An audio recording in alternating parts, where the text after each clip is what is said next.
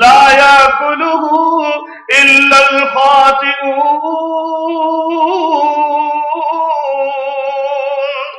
جس دن لوگ کہیں گے کاش ہمارا نامہ اعمال ملا ہی نہ ہوتا، ہمارا نامہ اعمال، ہمارا صحیفہ کھلا ہی نہ ہوتا۔ اس دن جب صحیفے کھلیں گے تو میرے آقا علیہ الصلوۃ والسلام فرماتے توبہ توبہ، خوشخبری ہے ان کے لیے، بشارتیں ہیں ان کے لیے کہ لمن وجد فی صحیفتہ استغفارا کثیرا، کہ جس کے صحیفے میں، نامہ اعمال میں استغفار درج ہوگا۔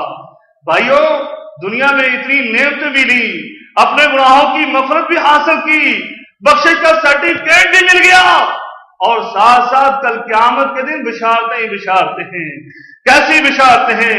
اللہ رب العالمین فرماتا ہے اولئک جزاؤہم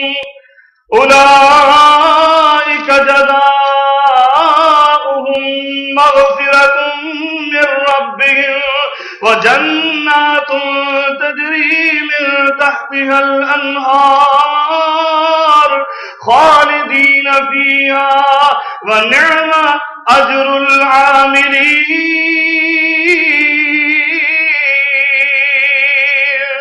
فرمایا اللہ رب العالمین بخشش کا سرٹیفکیٹ دیتا ہے، یہ بشارت ہے، جنت کا حقدار بنا دیتا ہے، اللہ کی طرف سے یہ بہت اچھا انعام ہے۔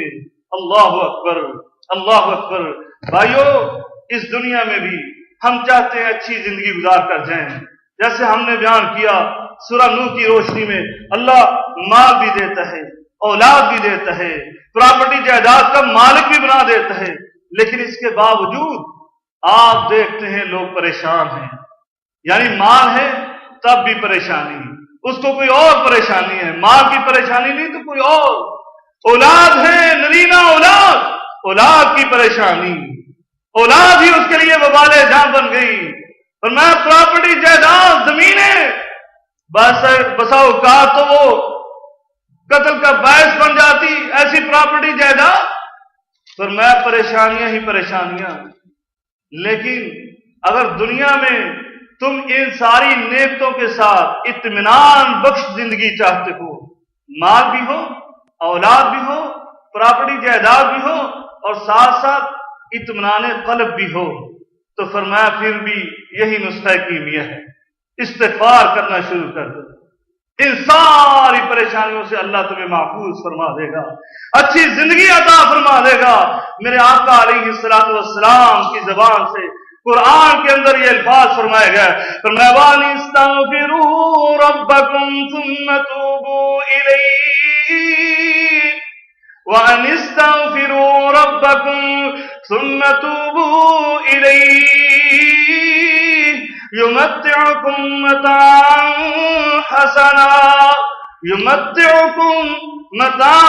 حَسَنًا إِلَىٰ أَجَلٍ مُّسَمًّى وَيُؤْتِ كُلَّ ذِي فَضْلٍ فَضْلَهُ وَإِن تَوَلَّوْا فَإِنِّي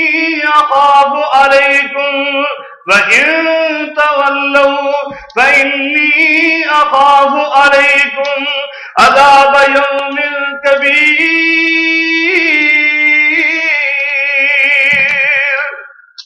میرے آقا علیہ الصلوۃ والسلام فرماتے ہیں اگر استغفار کرو اور اللہ کی طرف رجوع کرو، یمتعکم متاعا حسنا، اللہ رب العالمین تمہیں اچھی زندگی، اطمینان والی پرسکون زندگی عطا فرمائے گا۔ اللہ اکبر۔ بھائیو، یہ نعمتیں چاہتے ہو تو استغفار کرو۔ یہ رمضان کا مہینہ، برکات کا مہینہ، دعاؤں کی قبولیت کا مہینہ، آخری عشرہ شروع ہونے والا، ہاں جی، آخری عشرے میں زیادہ سے زیادہ دعائیں کرنی چاہیے، یہ استغفار کیجیے۔ دعاؤں کی قبولیت کا نسخہ بھی یہی ہے، یہی نسخہ استغفار کرنے کا۔ علامہ ابن جوزی رحمۃ اللہ علیہ نے ایک واقعہ نقل کیا، میں اختصار کے ساتھ سنا کر اپنی بات کو ختم کرتا ہوں۔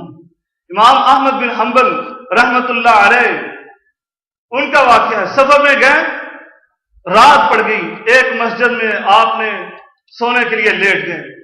مسجد کے حارس نے پوچھا کہ کیا بات ہے، کہا مسافر ہوں، رات ٹھہرنا چاہتا ہوں۔ کہا جی منع ہے، باہر نکل جائیں۔ وہ جانتا نہیں تھا امام صاحب کو کہ امام صاحب ہیں۔ بہرحال اس نے کہا باہر نکل جائے۔ امام صاحب باہر نکل گئے، جوتیوں والی جگہ پر، دروازے پر، وہاں پر لیٹ گئے۔ اس نے کہا یہاں بھی لیٹنا منع ہے، دروازہ چھوڑ دیجیے۔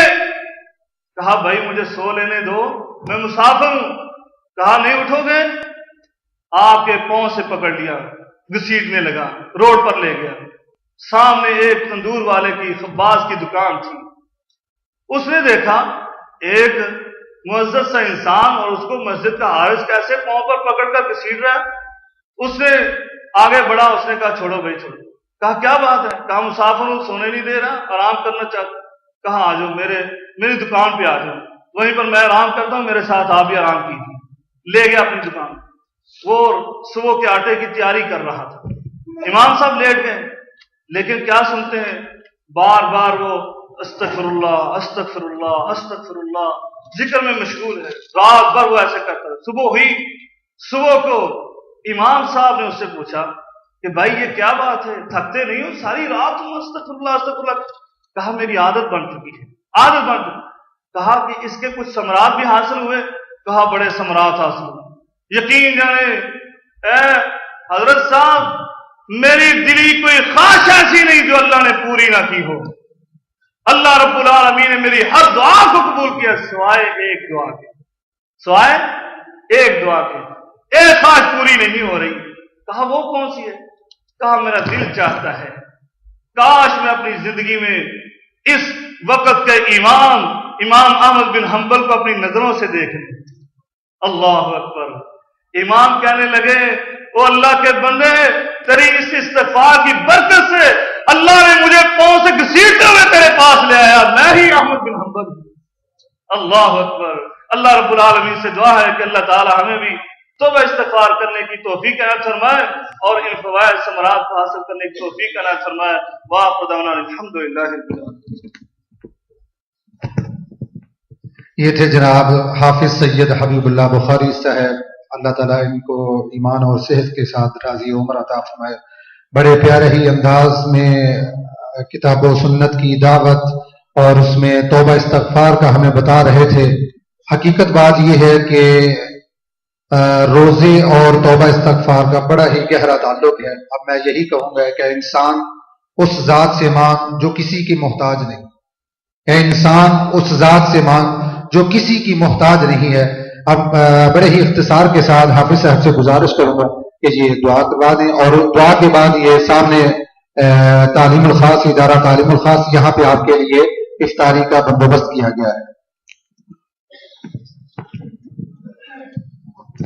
الحمدللہ حمدا کثیرا طیبا مبارکا فیہ، اللهم صل على محمد وعلى آل محمد كما صليت على إبراهيم وعلى آل إبراهيم إنك حميد مجيد، اللهم بارك على محمد وعلى آل محمد كما باركت على إبراهيم وعلى آل إبراهيم إنك حميد مجيد، ربنا ظلمنا أنفسنا وإن لم تغفر لنا وترحمنا لنكونن من الخاسرين، ربنا إننا آمنا فاغفر لنا ذنوبنا وقنا عذاب النار، اللهم إنك عفو كريم تحب العفو فاعف عنا، اللهم اكفنا بحلالك عن حرامك واغننا بفضلك عمن سواك۔ اے اللہ ہم بڑے گناہگار، سیاکار، خطاکار، مگر میرے مولا تو اپنے فضل و کرم کے ساتھ ہم سب کے گناہوں کو معاف فرما دے۔ اے میرے اللہ پریشان حال مسلمانوں کی پریشانیاں دور فرما دے، تنگ دست مسلمانوں کی رزق میں فراوانی عطا فرما دے، قرضدار مسلمانوں کے قرضے اتار دے۔ اے میرے مولا بیمار مسلمانوں کو صحت کاملہ عاجلہ عطا فرما دے۔ اے میرے اللہ جو مسلمان ہمارے عزیز و کرب تیرے پاس آ چکے ہیں تو ان کے ساتھ معاملہ رحمت فرما دے۔ اے میرے اللہ کی قبروں کو اپنے نور سے منور فرما دے۔ اے میرے اللہ جنت الفردوس میں ان کو مقام عطا فرما دے۔ اے میرے اللہ، اے میرے مولا کریم عالم اسلام کی صفوں میں اتحاد اتفاق پیدا فرما دے۔ اے اللہ عالم کفر کی صفوں میں انتشار پیدا فرما دے۔ اے اللہ کفر کی طاقتوں کو پاش پاش فرما دے۔ اے اللہ عالم توحید کو سربلند فرما دے۔ اے میرے مولا کریم یا اللہ بے اولاد مسلمانوں کے نیک اولاد سے نواز نواز دے. یا اللہ جن کو تو نے اولادیں دی ہیں ان کی اولادوں کو نیک بنا دے. یا اللہ اپنے والدین کے فرما بردار بنا دے. اللہ اپنے والدین کے لیے صدقہ جاریہ بنا دے. اے میرے مولا کریم یا اللہ ہم روزے سے ہیں یا اللہ قبولیت کا وقت تیرے دیے ہوئے ہاتھ تیرے سامنے کھلا دیے تو انہیں خالی واپس نہ لوٹا. اے میرے مولا جو ہم نے مانگا وہ بھی عطا فرما دے. جو نہیں مانگ سکے تیرے علم میں ہمارے لیے بہتر وہ بھی عطا فرما دے. اور ربنا هب لنا من ازواجنا وذرياتنا قرة اعين واجعلنا للمتقين اماما. اے اللہ ہمارے روزوں کو قبول و منظور فرما لے. یا اللہ رات کے قیام کو قبول فرما لے. اے میرے مولا کریم تلاوت قرآن کو قبول فرما لے.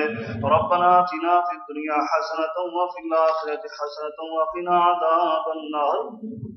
ربنا تقبل منا انك انت السميع العليم وتب علينا انك انت التواب الرحيم. وصلى الله تعالى على خير خلق محمد وعلى اله وصحبه اجمعين برحمتك يا ارحم الراحمين.